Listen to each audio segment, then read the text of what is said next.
Hello प्यारे साथियों, तो कैसे हैं आप सभी? आशा करता हूँ भैया सब बढ़िया स्वस्थ कुशल मंगल होंगे। तो जैसा कि ये क्लासेज हमारी डेली होती है, 2-3 दिनों से नहीं हो पाई थी, मेरी तबीयत कुछ ज़्यादा खराब हो गई थी। मैं बोलता आपको सुनाई नहीं देता तो क्या ही मतलब रहता क्लास लेने का।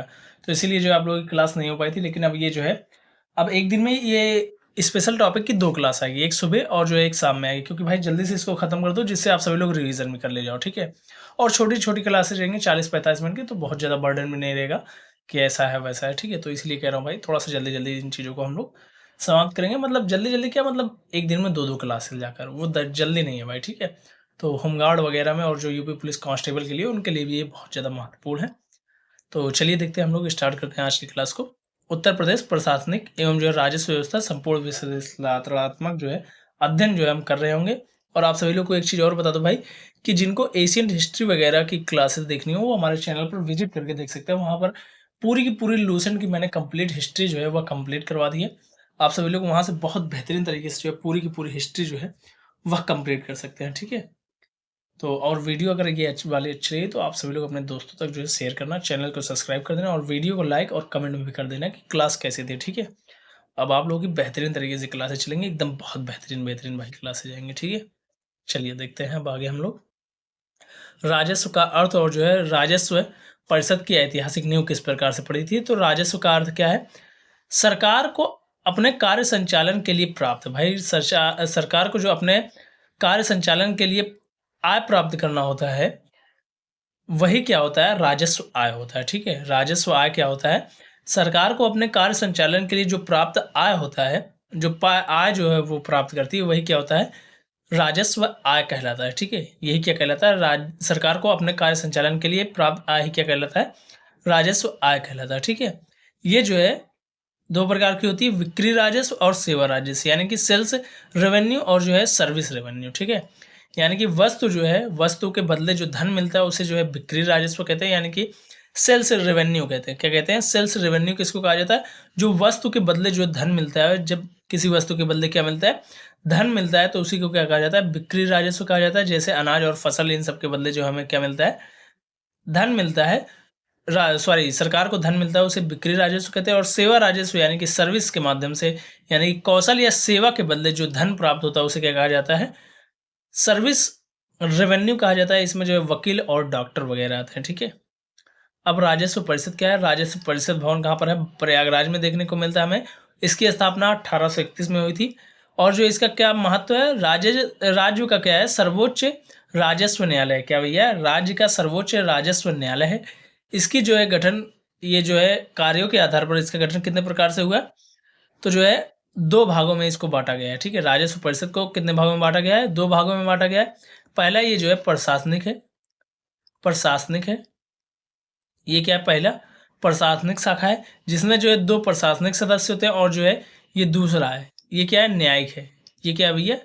ये न्यायिक शाखा है। न्यायिक शाखा में कितने होते हैं? 7 न्यायिक सदस्य होते हैं, ठीक है? राजस्व परिषद में उसके कार्य के आधार पर जो है कितने प्रकार के होते हैं? ये 2 प्रकार के होते हैं, प्रशासनिक सदस्य और जो है न्यायिक शाखा। प्रशासनिक शाखा, न्यायिक शाखा। प्रशासनिक शाखा में 2 सदस्य और न्यायिक शाखा में कितने हैं? 7 सदस्य होते हैं, ठीक है? चलिए आगे देखते हैं। उत्तर प्रदेश राजस्व संहिता 2006। उत्तर प्रदेश राजस्व संहिता 2006 किस प्रकार से है? तो यह एक पारदर्शी और सरल कानून था। इसकी संरचना किस प्रकार से थी? तो इसमें कुल 16 अध्याय हैं, कुल 234 धाराएं, 4 कुल अनुसूचियां हैं। इसमें कितनी अनुसूचियां हैं? 4 अनुसूचियां हैं। ये लागू कब हुआ था? राष्ट्रपति की मंजूरी इसको कब मिली थी? तो 29 नवंबर 2012 को इसको राष्ट्रपति की मंजूरी मिली थी। विस्तार इसका कहाँ पर है? संपूर्ण उत्तर प्रदेश में देखने को मिलता है। और मुख्य उद्देश्य क्या है इसका? पुराने पेचीदा कानूनों जैसे जमींदारी विनाश अधिनियम को समाप्त कर एक सरल कानून बनाना इसका मुख्य उद्देश्य है। मुख्य उद्देश्य इसका क्या माना जाता है भैया? माना नहीं जाता, मतलब है ही इसका मुख्य उद्देश्य कि पुराने पेचीदा कानून जैसे जमींदारी विनाश अधिनियम जो था उनको समाप्त कर क्या करना था? एक नया कानून बनाना था। ये क्या भैया? इसका स्ट्रक्चर है। इसका क्या है? स्ट्रक्चर है। इसमें कुल 16 अध्याय हैं, 234 धाराएं हैं, 4 कुल अनुसूचियां हैं। किसमें भैया? तो उत्तर प्रदेश राजस्व संहिता 2006 में, ठीक है? 2006 है, लेकिन तो इसको जो है मंजूरी कब मिली थी राष्ट्रपति द्वारा? 29 नवंबर 2012 को, ठीक है? जिला स्तर पर राजस्व प्रशासन का शक्ति क्रम किस प्रकार से? तो ये किस क्रम में भैया? बड़े से छोटे क्रम में, बड़े से छोटे के क्रम में, ठीक है। बड़े से जो है छोटे के क्रम में है। पहले कौन होता है? कलेक्टर होता है, जिसको जिलाधिकारी कहते हैं या फिर डीएम कहते हैं। कौन होता है? कलेक्टर होता है या फिर जिलाधिकारी उसी को कहा जाता है, उसी को डीएम भी कहा जाता है। ये क्या होता है? जिले का जो है सबसे बड़ा राजस्व अधिकारी होता है। अंतिम निर्णय लेने की शक्ति इसी के पास होती है। ये क्या होता है? जिले का सबसे बड़ा राजस्व अधिकारी होता है। कलेक्टर यानी कि जिलाधिकारी, अपर जिलाधिकारी यानी कि एडीएम उसको कहा जाता है, और जो है उप जिला अधिकारी यानी कि एसडीएम। एसडीएम तहसील का प्रभावी अधिकारी है। जमीन के बंटवारे विवादों में इसकी क्या रहती है? अहम भूमिका रहती है, ठीक है। क्या रहती है भैया? तहसील का जो है ये क्या है? प्रभावी अधिकारी होता है एसडीएम, और जमीन के बंटवारों या फिर विवादों में क्या होता है? इसकी अहम भूमिका देखने को मिलती है, ठीक है। अब तहसीलदार उससे छोटा है। तहसीलदार क्या होता है? ये तीसरे नंबर पर आता है तहसीलदार।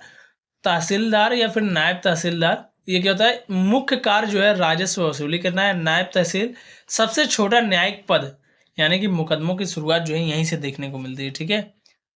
यह सबसे छोटा क्या होता है? न्यायिक पद होता है। यहाँ से जो है मुकदमों की शुरुआत होती है। यहाँ से क्या होती है? मुकदमों की शुरुआत यहीं से होती है। कहाँ से? तहसीलदार या फिर नायब तहसीलदार से, ठीक है। इसका मुख्य कार्य क्या है? राजस्व वसूली करना है। क्या है इसका मुख्य कार्य? राजस्व वसूली करना। और क्या भैया? एक सेकंड, एक सेकंड रुक जाओ भाई। 5, 6, 7 होने चाहिए भाई, ठीक है। एक सेकंड रुक जाओ। नायब तहसीलदार हो गया,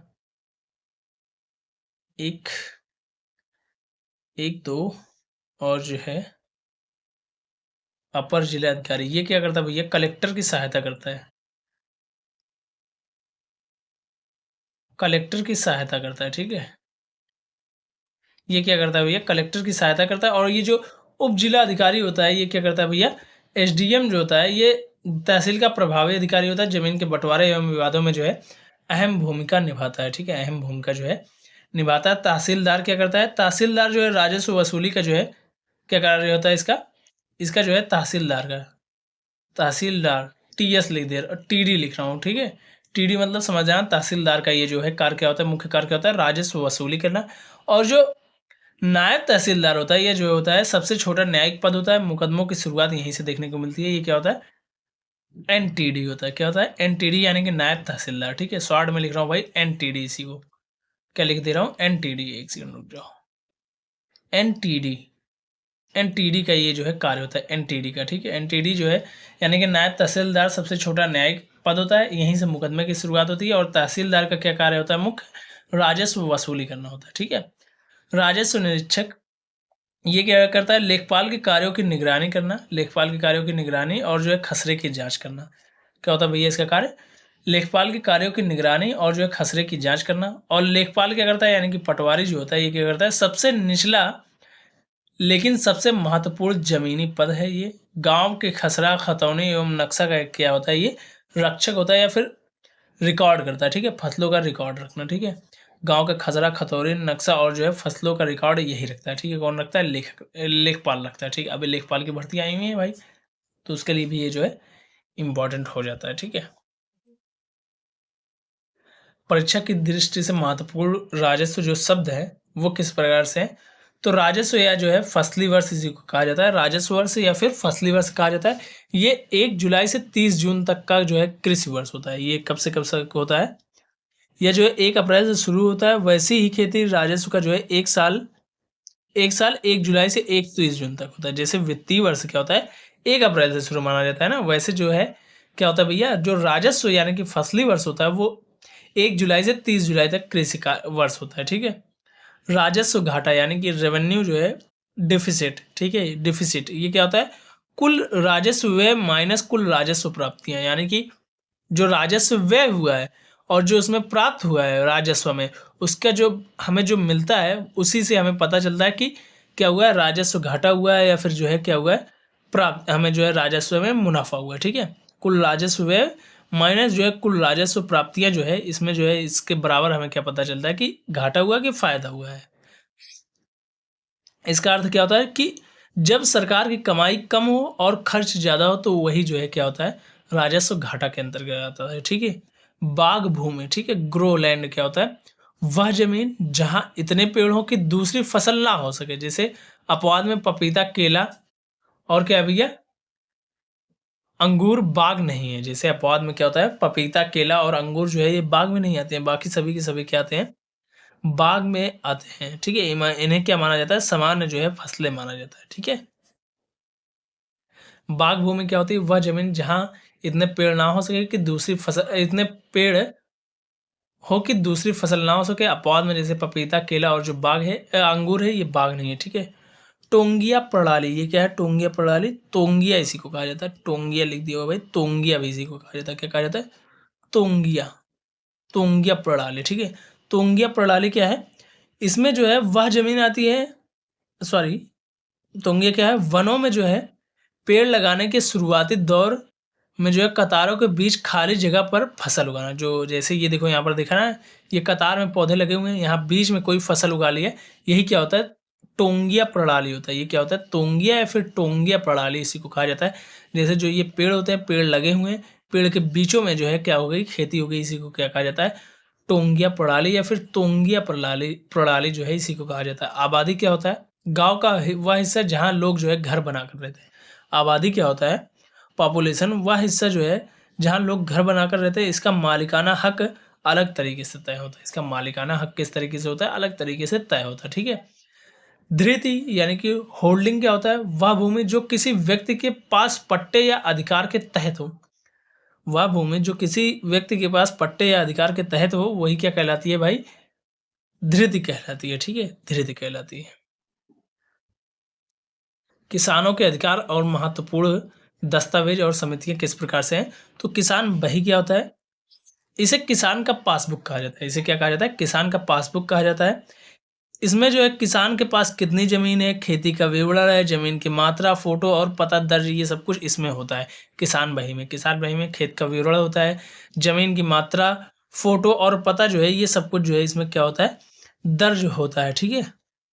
किसमें? किसान बही में। इसका ऐतिहासिक तथ्य क्या है? इतिहास क्या है? यूपी में यह योजना जो है वर्ष 1992 में शुरू हुई थी। कब हुई थी भैया? यूपी में यह योजना 1992 में क्या हुई थी? शुरू हुई थी, किसान बही, ठीक है? खसरा और नक्शा क्या होता है? धारा 30 के तहत कलेक्टर हर गांव का नक्शा और खसरा रखवाता है। धारा 30 के तहत क्या होता है भैया?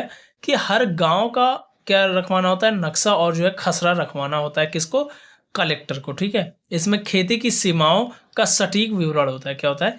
इसमें खेतों की जो है सीमाएँ होती हैं, यानी कि जो खेत हैं, ऐसे मान लो यहाँ पर देखो दिया गया हुआ है ना, दिख रहा है ज़ूम करने के बाद? यहाँ पर नंबरिंग की गई हुई 30 जैसे यहाँ पर लिखा गया हो, ये देखो इसकी जो है ये सीमा फिक्स है। ये सीमाएँ जो है फिक्स होती है इसमें कि यहाँ से यहाँ तक लल्लू लाल का, वहाँ से वहाँ तक पल्लू लाल का है, ठीक है? यहाँ से वहाँ तक क्या है? लल्लू लाल का, वहाँ से वहाँ तक पल्लू लाल का है। ऐसे जो है यहाँ पर देखो बने हुए हैं। ये क्या होता है? इसका एकदम सटीक विवरण होता है कि इतना ही इतना इस व्यक्ति का है, ठीक है? भूमि प्रबंधन समिति, ये क्या है? यह ग्राम पंचायत के अधीन कार्य करती है। इस प्रधान इसका क्या होता है? मुख्य अध्यक्ष होता है, ठीक है? ग्राम पंचायत के अधीन कार्य करती है। भूमि प्रबंधक समिति क्या है? यह जो है ग्राम पंचायत के अधीन कार्य करती है। इसका अध्यक्ष कौन होता है? प्रधान होता है, ठीक है? कार्य क्या है? गांव की सार्वजनिक तालाब, पाखर और जो है क्या, चारागाह और बंजर भूमि की देखरेख। इसका कार्य क्या है? गांव के सार्वजनिक तालाब, पोखर, यहाँ पर पाखर लिख दिया भाई, वही मैं सोचूं कि पाखर, पोखर, पोखर और क्या है भैया? चारागाह और बंजर भूमि की जो है देख रेख करना है। किसका कार्य होता है भैया? भूमि प्रबंधन समिति का कार्य होता है, ठीक है? इसका अध्यक्ष कौन होता है? प्रधान होता है, ठीक है? राजस्व संहिता की प्रमुख धाराएं किस प्रकार से भैया? ये जो है काफी ज्यादा इंपॉर्टेंट है। राजस्व संहिता की प्रमुख धाराएं, धारा 7 में क्या है? राजस्व परिषद और की स्थापना और उसका कार्य दिया गया है। धारा 7 में क्या देखने को हमें मिलता है? राजस्व की क्या देखने को मिलती है? राजस्व परिषद की स्थापना और उसके कार्य देखने को मिलते हैं। और जो है धारा जो है 12 में क्या देखने को मिलते हैं? कलेक्टर, एक सेकंड भाई, गलत दे दिया, यूके दे दिया, एक सेकंड रुक जाओ, एक सेकंड रुक जाओ, कलर जो है मैं लगा लूँ थोड़ा सा।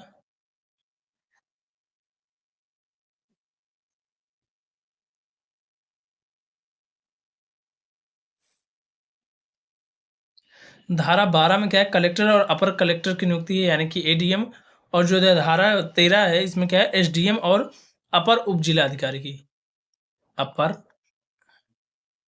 उप जिला अधिकारी, ठीक है। इसमें जो है धारा जो है किसमें भैया, धारा 12 और 13 में ये चीज़ दी गई। धारा 12 में क्या कलेक्टर और एडीएम की नियुक्ति के बारे में बताया गया हुआ है, और जो है एसडीएम की नियुक्ति और अपर उप जिला अधिकारी की नियुक्ति जो है धारा 13 में दी गई है, ठीक है। धारा 24 में क्या दिया गया हुआ है, सीमांकन बाउंड्री नापना और पैमाइश जो है किस प्रकार से, ये जो सब कुछ किस में दिया गया हुआ है, धारा 24 में दिया गया हुआ है। और धारा 30 में क्या है, नक्शा एवं खसरा का रख रखाव। धारा 30 में क्या देखने को मिलती है हमें, यहाँ पर लिख दे रहा हूं मैं, नक्शा और किसका भैया, और खसरा का रख रखाव, एंड खसरा का रख रखाव। धारा 30 में क्या दिया गया है, नक्शा एवं खसरा का रख रखाव दिया गया हुआ है। धारा 41 में क्या दिया गया है भैया, किसान बही की व्यवस्था दी गई हुई है। धारा 78 में क्या दिया गया हुआ है, आसामी यानी कि जमीन पर अस्थायी मालिक या फिर किराएदार जो होता है, ये धारा 78 में दिया गया हुआ है। धारा 206 में क्या दिया गया हुआ है, धारा 206 में जो है राजस्व न्यायालय और सिविल न्यायालय के अधिकार क्षेत्र का बंटवारा है। धारा 206 में क्या है, राजस्व न्यायालय और जो सिविल न्यायालय का है उसके अधिकार क्षेत्र का क्या है, बंटवारा दिया गया हुआ है भाई। ये धाराएं आप लोग याद रखना, ये थोड़ा सा इंपॉर्टेंट है। धारा 7 में क्या है, राजस्व परिषद की स्थापना एवं कार्य है। धारा 12 में क्या है, कलेक्टर और एडीएम की नियुक्ति है। धारा 13 में क्या है, एसडीएम जो है, और क्या है, अपर एसडीएम यानी कि एएसडीएम की जो है, ये जो है अधिकारियों की क्या दी गई है, अधिकारी की नियुक्ति जो है दी गई हुई है, ठीक है। अधिकारी की नियुक्ति दी गई है। धारा 24 में सीमांकन दिया गया है यानी कि बाउंड्री नापना, पैमाइश किस प्रकार से होगा, ये सारी की सारी धारा 24 में दी गई है। धारा 30 में क्या है, नक्शा एवं खसरा का रख रखाव दिया गया हुआ है। धारा 41 में क्या है, किसान भाई। धारा 78 में क्या है, आसामी जमीन की, जो जमीन का अस्थायी मालिक या फिर किराएदार होता है, ये दिया गया हुआ आसामी इसमें, ठीक है। और जो है धारा 206 में क्या दिया गया हुआ है, राजस्व न्यायालय और जो है सिविल न्यायालय के अधिकार क्षेत्र का बंटवारा दिया गया हुआ है, ठीक है, 206 में। राजस्व वसूली के कड़े नियम, दंड और विशेष प्रावधान किस प्रकार से, तो बकाया वसूली और गिरफ्तारी किस प्रकार से, इसमें यदि कोई बकाया 500 से अधिक हो तो 15 दिन तक जो है हवालात में रखा जा सकता है। यदि कोई भू राजस्व यानी कि लगान नहीं देता है, अगर बकाया जो है 5,000 से अधिक हो तो उसे गिरफ्तार करके कितने दिनों तक अधिकतर रखा जाता है, 15 दिनों तक जो है क्या रखा जा सकता है, हवालात में जो है रखा जा सकता है। यदि बकाया जो है 500 से अधिक है और वो देने को तैयार नहीं है भाई, तो उसको जो है हिरासत में लेकर यानी कि गिरफ्तार करके जो है हवालात में जो है 15 दिन तक रखा जा सकता है, ठीक है। और क्या है, आदेश की अवहेलना, ये क्या है भैया, आदेश की जो है अवहेलना जो है, या तहसीलदार या एसडीएम के समन का पालन न करने पर 5,000 तक का जुर्माना, ठीक है। समन यानी कि इसको क्या कहा जाता है, आदेश कहा जाता है। आदेश का जो है पालन न करने पर क्या किया जाता है, 5,000 से अधिक की जो है क्या दिया जाता है भैया, जुर्माना लग सकता है, या फिर 5,000 तक का क्या लग सकता है, जुर्माना लग सकता है, ठीक है। एससी एसटी भूमि हस्तांतरण सेक्शन जो है 98 में दिया गया हुआ, किसमें, सेक्शन 98 में जो है एससी एसटी भूमि हस्तांतरण, एससी वर्ग का व्यक्ति अपनी जमीन किसी गैर एससी को बिना कलेक्टर के लिखित अनुमति के नहीं बेच सकता है भाई। बिना बिना डीएम की जो है लिखित अनुमति के बगैर जो है एससी वर्ग का कोई भी व्यक्ति जो है जमीन व किसी अन्य कैटेगरी जैसे ओबीसी, जनरल, इन सबको जो है नहीं बेच सकता जब तक कि कलेक्टर क्या लिखित जो है अनुमति ना दे दे, ठीक है।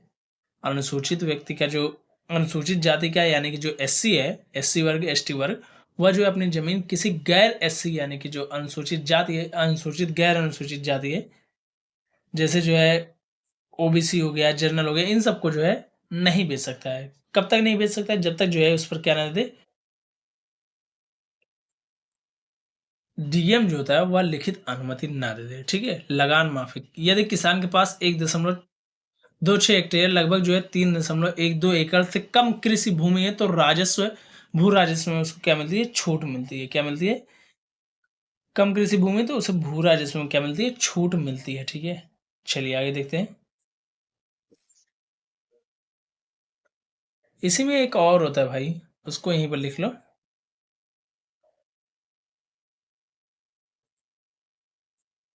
एक सेकंड। इसी में एक और लिख लो, ये 5वां हो जाएगा, इसका क्या हो जाएगा? सीबीडीटी। सीबीडीटी ये क्या हो जाएगा भाई? प्रत्यक्ष कर बोर्ड के सदस्य आरएस यानी कि भारतीय राजस्व सेना से जो है सेवा से जो है चुने जाते हैं, ठीक है? प्रत्यक्ष, एक सेकंड भाई, क्या लिख दिया मैं?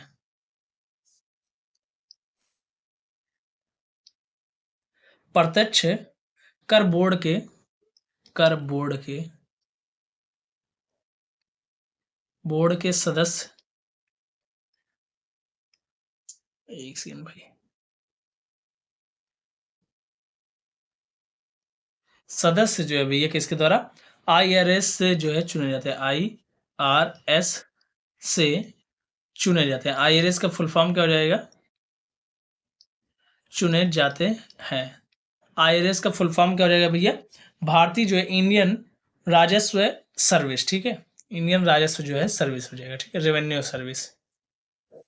भूमि पैमाइश का सटीक एवं जो है गणती और जो है इकाई, सटीक गणती इकाई किस प्रकार से है, तो वो हम लोग देखते हैं। 1 हेक्टेयर बराबर क्या होता है? 2.47 एकड़ होता है। 1 एकड़ बराबर क्या होता है? 4,840 वर्ग गज होता है, लगभग जो है 1.6 बीघा, ये लगभग में होता है, ठीक है? 1 एकड़ बराबर एक पक्का बीघा बराबर कितना होता है? 20 बिस्वा होता है, यानी कि 3,025 वर्ग गज होता है, यानी कि 2529 वर्ग मीटर होता है, ठीक है? एक बिस्वा बराबर क्या होता है? 20 बिसवांसी होता है। क्या होता है? 20 बिसवांसी होता है। एक लट्ठा यानी कि एक गट्ठा या लट्ठा उसी को कहते हैं।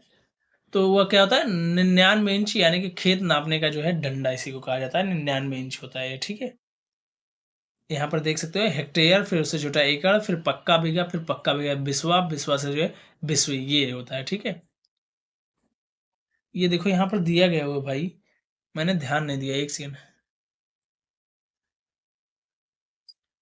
ये जो सीबीडीटी जो है यहाँ पर देखो दिया गया है, वो विशेष तथ्य कहता है सीबीडीटी के सदस्य जो है आईआरएस यानी कि भारतीय राजस्व सेना से जो सेवा से जो है चुने जाते हैं, ठीक है? इसको मिटा देता हूँ मैं, इरेज कर देता हूँ ये वाला एरिया, ठीक है? चलिए आगे देखते हैं हम लोग। अधिकार क्षेत्र, एक सेकंड। अधिकार क्षेत्र, अधिकार क्षेत्र का जो है बंटवारा, अधिकार क्षेत्र का बंटवारा राजस्व विभाग बनाम पुलिस विभाग किस प्रकार से है? तो राजस्व विभाग जो होता है, यह जो है मुख्य प्रश्न इसका क्या है? जमीन का असली मालिक कौन है? मेड़ कहाँ होनी चाहिए? ये जो है राजस्व विभाग होता है, ठीक है? जमीन का असली मालिक कौन है या फिर जो है मेड़ कहाँ होनी चाहिए, यह तय करना जो है केवल राजस्व अधिकारी का कार्य होता है, ठीक है? निर्णय इसका कौन करता है? यह तय करना केवल राजस्व अधिकारी, एसडीएम, तहसीलदार, ये सब कुछ का, इन्हीं लोगों का ये जो है काम होता है, ठीक है? इन लोगों का ये काम होता है, किसका? जो है एसडीएम यानी कि जो तहसीलदार होता है और जो एसडीएम वगैरह होता है, यही जो है इनका मुख्य कार्य क्या होता है? जमीन का असली मालिक कौन है और मेड़ कहाँ होनी चाहिए, ये राजस्व विभाग के अंदर क्या आता है। पुलिस विभाग की भूमिका क्या है? मौके पर शांति कैसी बनी रहे।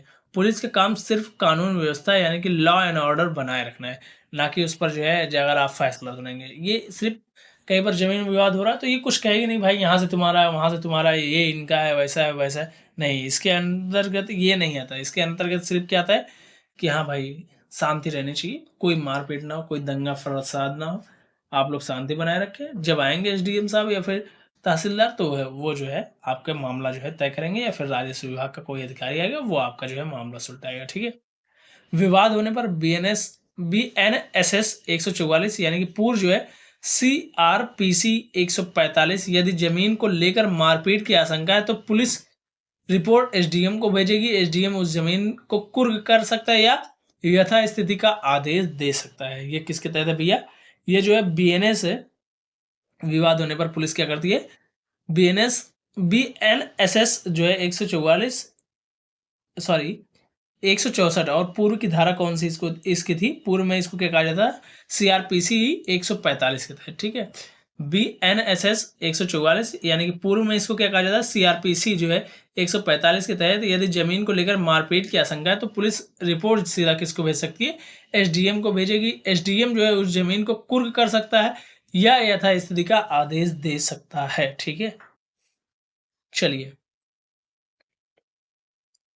आगे देखते हैं।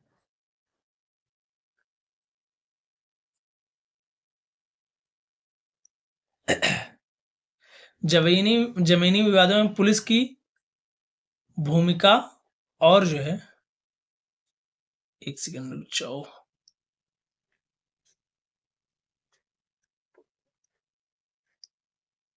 भूमिका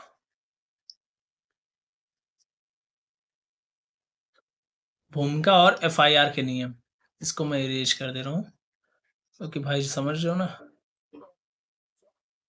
ये जो है थोड़ा सा यहाँ पर मिसप्रिंट हो गई हैं चीजें।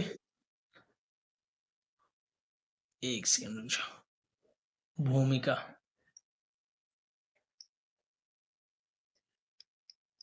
भूमिका और जो है एफआईआर के नियम किस प्रकार से, कब एफआईआर नहीं होगी?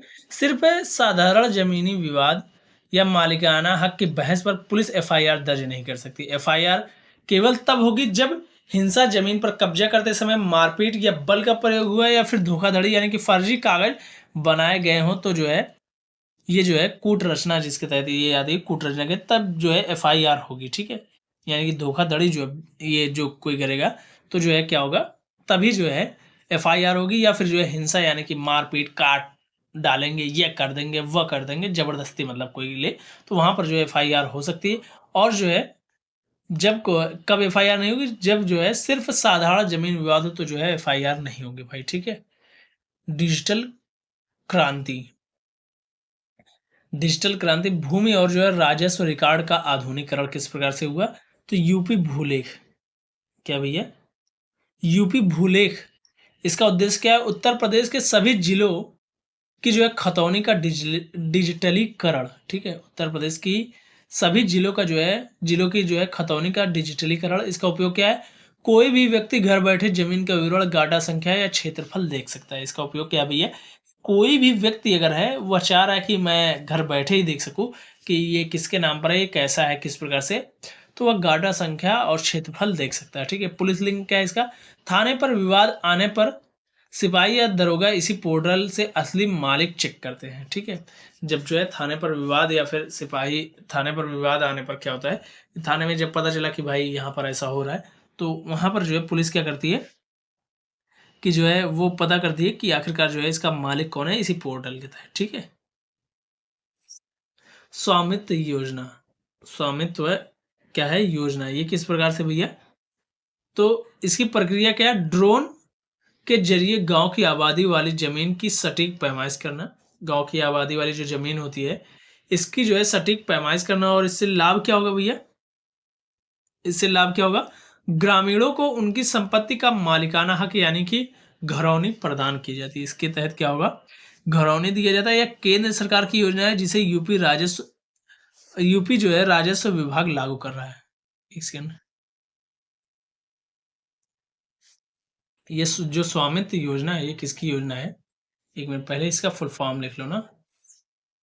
स्वामित्व का फुल फॉर्म लिख लो। स्वामित्व का फुल फॉर्म क्या है भैया? Survey of village and mapping with improvised technology in village areas. इसका जो फुल फॉर्म क्या है भैया? इसका फुल फॉर्म है survey survey of survey of villages villages survey of villages and mapping with with improvised improvised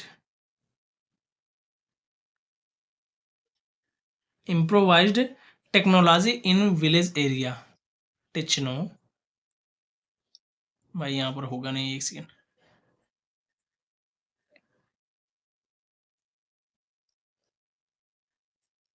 technology यानी कि technology, उसी को टेक्नोलॉजी जब पढ़ोगे तो तुमको स्पेलिंग याद हो जाएगी भाई, ठीक है। टेच टेक्नोलॉजी, टेक्नोलॉजिया तो नाम सुना ही होगा, ठीक है। इन विलेज एरियाज,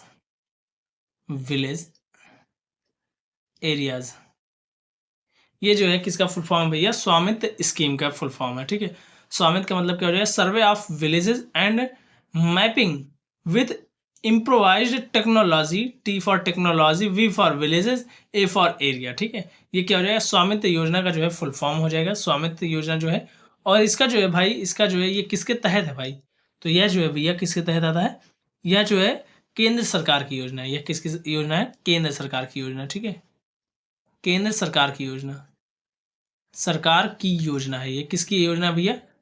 केंद्र सरकार की योजना है। लेकिन इसको जो है लागू कौन करवा रही है? यूपी जो है भू राजस्व विभाग जो है लागू करवा रही है। यूपी, एक सेकंड रुक जाओ, यूपी भू राजस्व, भू राजस्व विभाग जो है इसको लागू करवा रहा है। विभाग लागू करवा रहा है। इसको कौन लागू करवा रहा है? यूपी भू राजस्व विभाग जो है लागू करवा रहा है स्वामित्व योजना को, ठीक है। चलिए आगे देखते हैं हम लोग अब। एक सेकंड भाई, ये क्या हो गया? आम नागरिक की सुरक्षा और राहत के लिए जो है डिजिटल मंच, आम नागरिक की सुरक्षा एवं जो है राहत के लिए क्या है? डिजिटल क्या है? मंच कौन कौन से होंगे? जैसे जब बाढ़ या सूखा आता है तो किसानों को मुआवजा देने के लिए डीबीटी के माध्यम से जो है पैसा भेजने के लिए जो है ये सब कुछ जो है किया जाता है, ठीक है। राहत ऐप वगैरह कौन कौन से हैं, ये सारी की सारी चीज़ें की जाती है। जैसे किराएदार का सत्यापन, ये सब कुछ जो है इसी के तरीके होता है। जैसे इसमें जो है, एक सेकंड रुक जाओ, और राहत ऐप हो गया, त्रिनेत्र हो गया, 112 इंडिया और एंटी भूमाफिया ऐप हो गया। हाँ ठीक ठीक, चलिए इसमें देखते हैं हम लोग त्रिनेत्र ऐप के बारे में। जैसे पुलिस कर्मियों के लिए एआई आधारित प्लेटफॉर्म है ये त्रिनेत्र ऐप। क्या है? ये पुलिस कर्मियों के लिए जो है बनाया गया एक जो है एआई यानी कि आर्टिफिशियल इंटेलिजेंस, आप सभी लोगों को फुल फॉर्म पता होगा। ये क्या है? पुलिस कर्मियों के लिए एआई आधारित प्लेटफॉर्म है। 5 लाख से ज़्यादा अपराधियों का डाटाबेस है इस पर। फोटो खींचते ही अपराधी की जो है पहचान हो जाती है। फोटो खींचते ही क्या हो जाती है? 5 लाख से अधिकारियों का जो है डाटाबेस फोटो हिस्ट्री है, जिसमें जो है पुलिस का कर्मियों को किसी संदिग्ध की फोटो खींचते ही जान सकते हैं कि यह जो है किस प्रकार का अपराधी है, कौन सा अपराधी है, ठीक है। 112 इंडिया ऐप, ये क्या है? आपातकालीन सहायता, जैसे पुलिस, फायर, एम्बुलेंस, त्वरित मदद के लिए जो है पैनिक बटन की सुविधा है इसमें। क्या है? त्वरित ऐप के लिए क्या है? पैनिक बटन की इसमें सुविधा दी गई हुई है। जैसे आपातकालीन आपको सेवाएं लेनी हुई, पुलिस, फायर, एम्बुलेंस, ये सब के जो है इसके लिए जो है 112 इंडिया ऐप है, ठीक है। राहत ऐप कौन सा है? इसमें जो है बाढ़ या सूखा पड़ने पर किसानों को डीबीटी के माध्यम से जो है मुआवजा भेजना, किराएदार का सत्यापन करना, ये राहत ऐप के तहत होता है, ठीक है। एंटी भू माफिया पोर्टल, ये जो है योगी सरकार द्वारा अवैध कब्जों को हटाने के लिए लॉन्च किया गया था। दबंगों द्वारा कब्जे की शिकायत सीधे शासन को, यानी कि लखनऊ में जो है इसकी सीधी शिकायत हो जाती है। दबंगों जो दबंग होते थे वो कब्जे कर लेते थे, जैसे अतीक वगैरह का आपने नाम सुना होगा ना। ये सब कुछ जो है दबंग के नाम से आता है, ठीक है। यही जो है एंटी भू माफिया पोर्टल वगैरह के तहत जो है क्या किया जाता था? अवैध कब्जों को हटाने के लिए इसको लॉन्च किया गया है योगी सरकार द्वारा, ठीक है। इसमें क्या होता था कि आप शिकायत करेंगे, सीधी शिकायत कहाँ जाएगी? लखनऊ में जाएगी, ठीक है। चलिए आगे देखते हैं।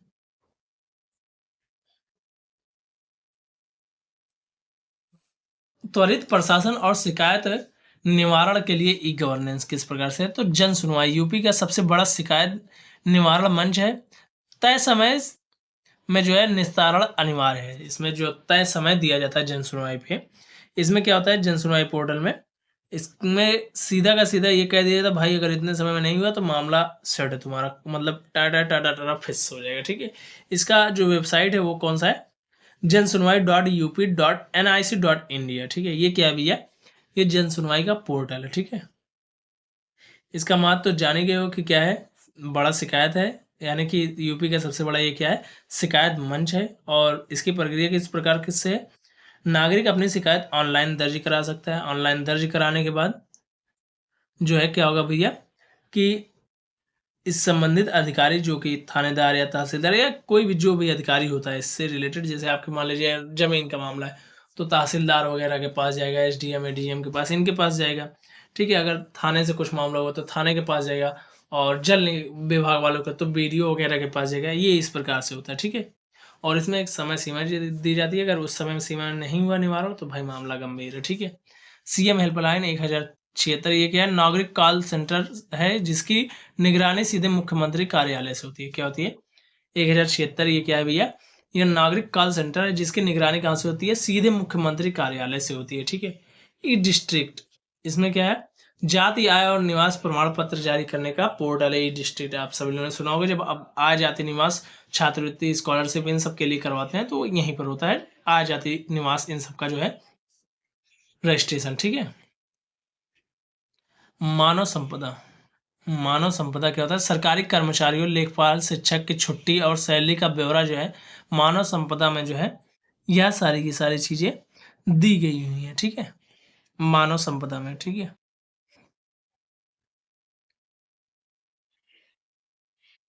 और जो आप लोग पोस्टिंग वगैरह लेते हैं उसमें जो छुट्टियां वगैरह लेते हैं, ये सारी की सारी चीजें मानव संपदा में। ठीक है?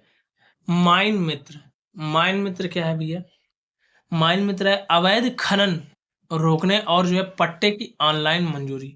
क्या भैया? अवैध खनन यानी कि इनलीगल जो है माइनिंग और खनन पट्टे की जो है ऑनलाइन मंजूरी के लिए जो है माइन मित्र नामक जो है यह चीजें चालू की गई हैं। ठीक है? महत्वपूर्ण हेल्पलाइन 102 जो है जननी सुरक्षा योजना, गर्भवती महिला हेतु जो है एम्बुलेंस। ठीक है? ये जो है भैया 102 के तहत आता है। और 108 जो है ये दुर्घटना और गंभीर बीमारी हेतु एम्बुलेंस है। 103 जो है जाम या यातायात पुलिस समस्या यानी कि ट्रैफिक जो है पुलिस के तहत जो है इसमें 103 के तहत जो है किया जाता है। ठीक है? जाम के लिए। ठीक है? यूपी भूलक के बारे में आप सभी लोग को पता ही है। और यूपी कॉप के बारे में भी जो है आप सभी लोग को पता है, यानी कि कॉप आप सभी लोग समझ गए होंगे। इस टाइम कॉप वालों का रौला कुछ समय पहले कुछ ज़्यादा ही था सोशल मीडिया पे। कॉप हैं भैया हम कॉप हैं, कॉप हैं भैया हम कॉप हैं, कॉप हैं लगा रहे थे। तो वही होता है कि आप भी कॉप बन जाओगे तो कॉप कॉप लगाओगे। ठीक है?